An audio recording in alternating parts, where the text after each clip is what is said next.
Hey guys, what's up? Welcome back to another patch review with Cynicalex. Now, these are the patch notes for update 4.9, I believe, which is the X-Force coming in with the new Brotherhood of Mutant edition. So we've got Juggernaut, Sabertooth, and Warpath, and then we've got uniforms, then we've got Shadowland changes. Those are the kind of the big bullet points to note for the patch notes. Now let's jump into exactly what is going down in Marvel Future Fight. So we're getting Warpath. Warpath appears to be a completely free player to obtain. You can get him, of course, from the processor and the selector for the X gene, but right there at the top, Dimension Rift. So we're getting a new Dimension Rift, which, as you probably guessed, means we're also getting a new comic card. So you can look forward to discussing the stats on those later. Looking at Warpath as a character, he's a combat hero. He does have the leadership ability, and he's got strong as well, so he can synergize with White Fox. He's got a nice passive with super armor, so you don't have to build him with guard break for PvE content at least.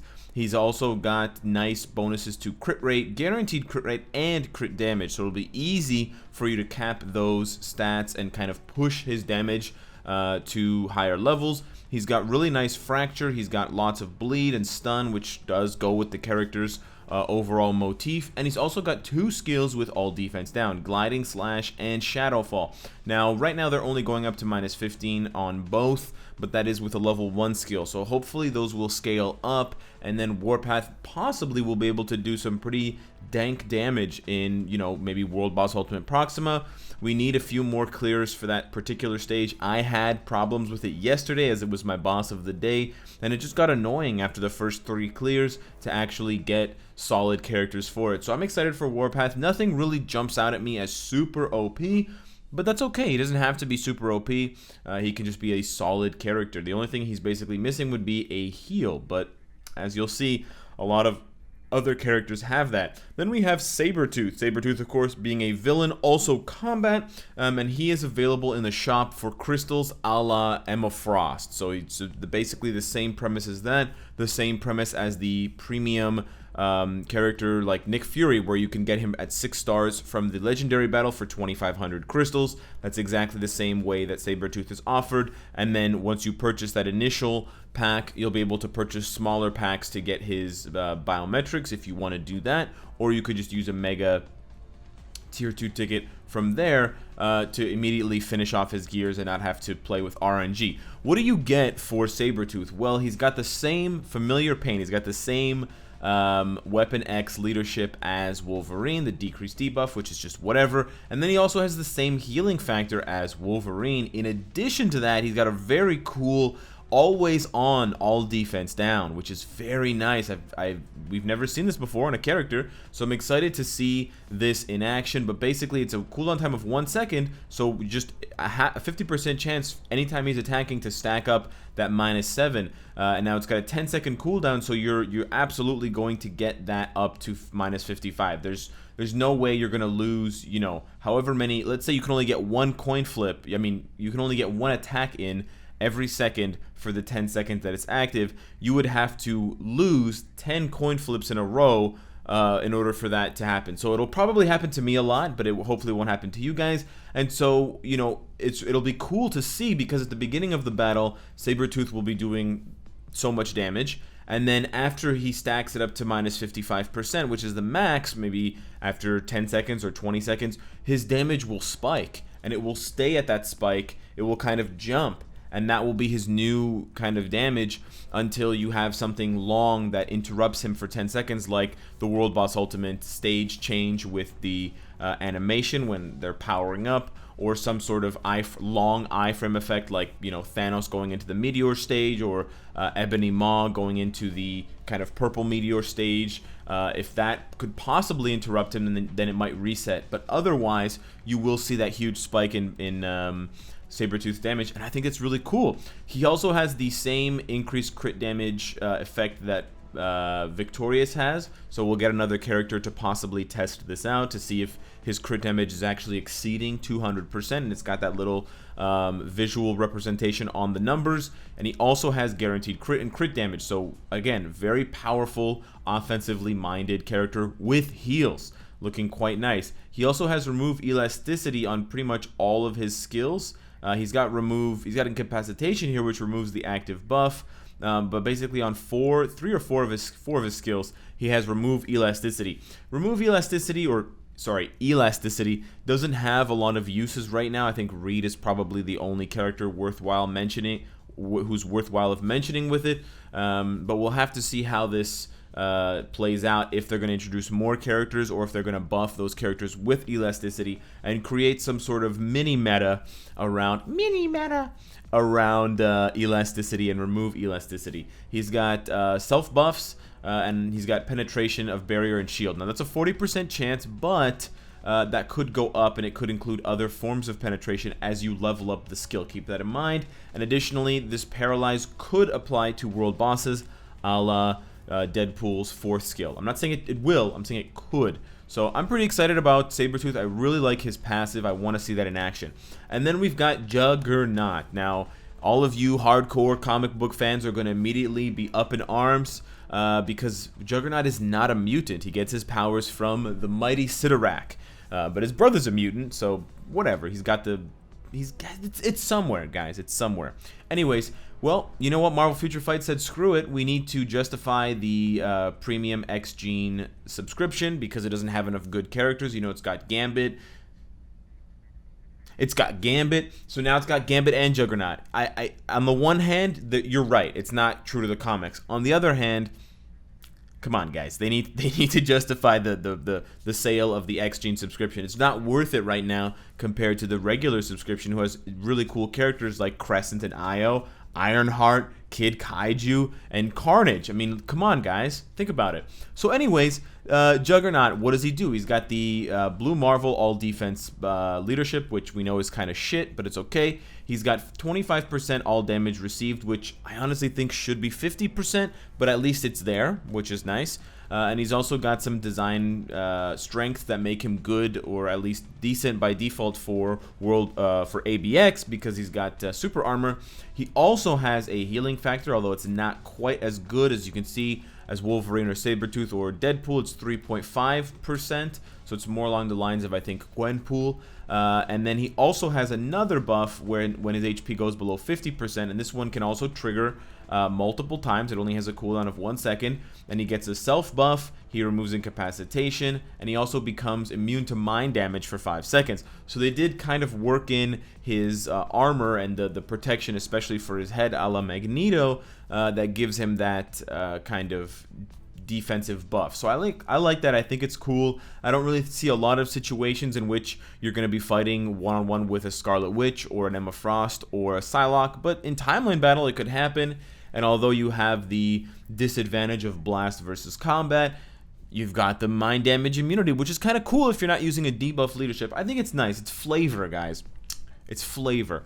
Anyways, he's got stun and fracture on the first skill, which is great. He's got up to 50% increase attack from the accumulation, which is, again, also pretty nice. It's higher than Wolverine's. RIP. He's got fracture again with a guard hit and a V-pad, which is nice. You can move around with unstoppable charge. He's got fracture again with all attack decrease, which is nice and possibly meta. And then he's got paralyze, again all defense down, and stun. So really nice combo of effects from Juggernaut. I can't wait to see that. He could pose a legitimate threat to stopping Deadpool with all that fracture and all of those different effects. Decrease all attack, decrease all defense. It should be very nice to see a one-on-one or a 3-on-3 situation where there's a Deadpool versus a Juggernaut. He doesn't have any reflect or any physical damage reduction, but the flat reduction, in addition to the combat typing, should prove to be quite interesting against Deadpool. And that's kind of what I was looking for here, because we really don't have a true counter to Deadpool besides kind of Strife, but he's blast and he dies in an instant, so it's not really the same. The 3 new uniforms that have been added are the ones that were data mined as well. Deadpool is getting an increase to his HP, which he did not need, but whatever, he's a speed type. He's enhancing his healing factor, and he's changing Merc with a Mouth. Now, if you don't recognize the difference between those, it means that his 4th skill, or his 4th star passive healing factor, is actually getting increased, which I don't know what they're going to do. 45% is already a lot. I imagine they're going to reduce the cooldown to like 100 seconds or something. They need to be pretty careful with this, because if they lower the cooldown too much, he'll be unstoppable. He's already on the cusp of being unkillable, which I know he is in the comics, but seriously guys, he can't actually be unkillable in the game. And then they're enhancing the effect of Merc with a Mouth, which is his other heal with the guaranteed crit rate. What I would like to see is I would like to see the guaranteed crit rate just move down and be there all the time, rather than only be triggered when his HP is below 99%. But I'm curious to see what they actually do change about those two passives, but it seems quite powerful. Wolverine gets a combination of both his AOA, his Age of Apocalypse uniform, decrease all damage received, and the newer uniform. I really like this uniform bonus. You know, a lot of players complain that each uniform is a newer, better iteration, both from the skill point of view, the skill changes, and from the bonus uniform effect. And I've long said that uniforms shouldn't necessarily come out with new OP bonuses unless the character really needs them, especially for characters that are getting multiple uniforms back to back to back.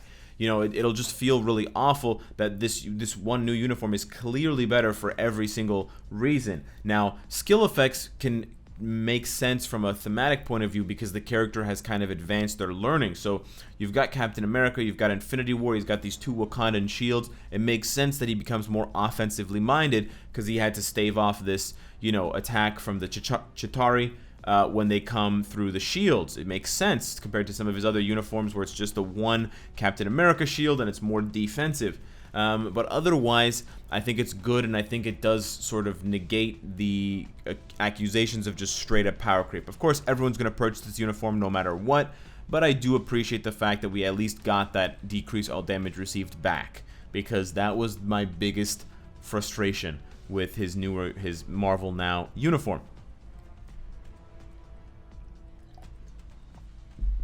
Had to drink some water there. So now we come to Nightcrawler. Nightcrawler has increased chain hit damage. I don't really know how good that's going to be. He's not going to be ABX meta, get real. And then it's going to enhance the effect of his skill Into the Shadow, which is his 4-star passive, and it is the one that I was roasting last night for being so poorly designed compared to the fact that he has so many iframes. And then they got new characters getting potential. Of course, Nightcrawler and Deadpool have already unlocked their potential, so they're not going to be on this list. So it's just the 3 new characters plus Wolverine. Wolverine is also getting his tier 3 skill because he's going to be tier 3able.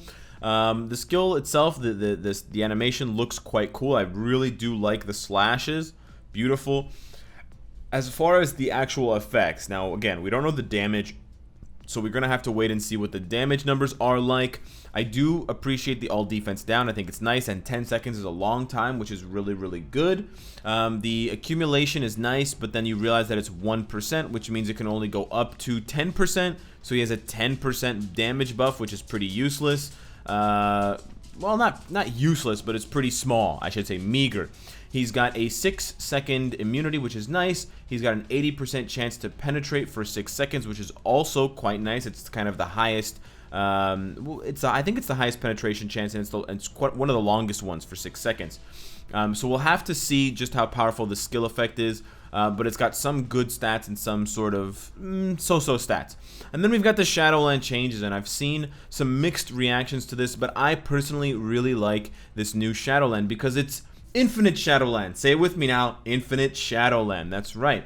So essentially what they've done, from the way that I've read it, I'm just going to summarize it. The first 30 floors of Shadowland will remain exactly the same in terms of the possible, well, I shouldn't say it will remain exactly the same, but it appears as though the first 30 stages of Shadowland are unchanged. Now, whether it's unchanged in terms of all of the selectable stages and all of the randomized stages, or whether it's just the same in the sense of the difficulty scaling and things like that, and the set stages, we'll have to wait and see. But the first 30 stages appear to be relatively intact, and then after you complete 30 stages, you unlock the unlimited mode that starts up from 31. And every time you go up a stage, you can see there will be bonus stats added to the bosses, so the difficulty literally scales. And they get an attack, defense, and HP buff.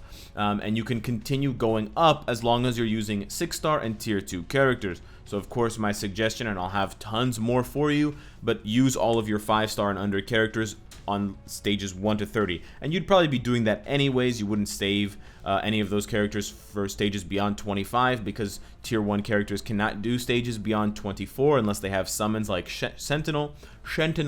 And so we have to see just how powerful those characters and those bosses get. It might be that we can't go beyond stage 80 or 90 anyways because there's just too much of a buff with the best characters in the game, but I'm very excited to stretch my roster as far as it will go, try to test my elasticity.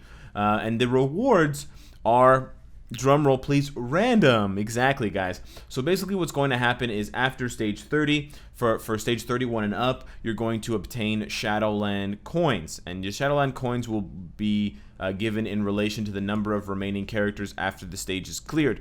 So the more stages, the more characters on your roster, and the fewer characters that you use from stage 1 to 30, i.e. using one character to clear every stage from 1 to 30, which would leave 156 characters on your roster, instead of using 3 characters each time and losing 90. That is the strategy that I'm seeing right out of the gate, is to clear stages 1 to 30 with just 1 character each. So you are foregoing the kind of 3 6-star character random rewards that Shadowland give you. However, you will get more Shadowland more shadow points. So for all you veterans out there, I actually want you to do me a favor, and I'll mention this again in other videos, but for the next Shadowland reset, when we actually get this new unlimited mode, please do that. Clear stages 1 to 30 with just 1 character, and then try to get the maximum number of shadow points, and try to push from 31 all the way up as high as you can go. I'll be on Twitch trying to push as well, so you'll be able to see me there live if you want. But I am curious to see not only how many shadow points you get, but also the Shadowland chests. And this is the interesting part, because now you can get better rewards. You can also get worse or same rewards, and this would be like those hand chests that you get, or the demon chests that you get from Shadowland for clearing stages above, I believe it's 20, when you get those random boxes that can have, you know, like a 3-star obelisk or a 4-star ISO and things like that, a 3-star recovery rate, Uru. But in addition to those rewards, they now put in the new CTPs in addition to regen and rage. So I think that's really nice. It's kind of like a booty box, which we'll be getting them. It depends on how many shadow points they cost, but I'm excited to see people pull CTPs from Shadowland, and it may not be the reward that people were hoping for, i.e. guaranteed CCF or guaranteed X gene selectors, but damn, if I didn't think that they were going to give away or possibly give away CTPs from Shadowland, which is nice. We need more of them. We have more characters. So don't shit too much on the rewards. We don't know how good they are. We don't know how many of these Shadowland chests we're going to be able to pop. So we're going to have to wait and see. However, we do have an answer for Shadowland. Since the current Shadowland season, which they mean the current Shadowland week, continues after the update, it doesn't reset, you can only go up to floor 30. Once the weekly reset happens, you can now go up to floor 31 and onward. Now, this is unclear once the reset happens. It appears that this means the weekly reset. So this would mean that, to the best of my knowledge, and to the way that I understand this, because they use the season, that you should play Shadowland now, because it's not going to reset. The 31 and up is not going to open until the weekly reset at or on Thursday. However, I'm not 100% sure about this, so I just want to warn you, I'm like 60% sure, I'm like 70% sure. So the best thing would be to contact someone via the customer service and kind of send a support ticket and ask more clearly, will the floor 31 and up Infinite Shadowland be available after the weekly reset, use the word weekly, or after this more immediate daily reset? I'll try to get a clearer answer from someone that works there, from one of my coworkers, and I'll try to post something on Twitter and stuff like that when I do get an answer from them.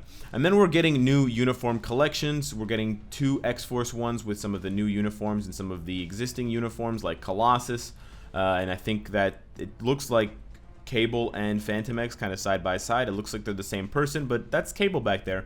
So that's pretty exciting. And then we're getting a new comic card. Ignore defense is great. Dodge is kind of poop, but it'll be a nice kind of free-to-play card that that players can obtain because Ignore Defense is a premium stat. Then we've got the Sabertooth package that we talked about, same price point as Nick Fury and other premium characters, and then we've got the same kind of changes and additional items like Emma Frost. We also have some game improvements to purchasing. We've got the new Dimension Rift, and then we've got game fixes, including the the bug where there are certain scenarios where she uses her ultimate skill. We've covered this, Captain Marvel. She can use her ultimate skill continuously. So that was a bug. It's been fixed. There may be another bug that we'll talk about later, but those are the patch notes. The game is going to be updated in about 12 hours, which is about 11 hours from when this video lands, and I believe it's going to be up for 6 hours. So whatever the time is, just go to twitch.tv/Cynicalex. Just be there all day. I'll be live eventually. We'll be playing a different game, and then when the game goes live, we will be live as well. And for those of you that have been to live streams before, for the updates especially, there will be some new content on the live stream. It's going to be a little weird, might be a little uncomfortable, but it'll also be super hilarious, and you can make fun of me live, so it'll be nice. Anyways, thank you guys so much for the support. Thank you for watching, and of course, if you like what you see, I hope to see you again tomorrow. Take care.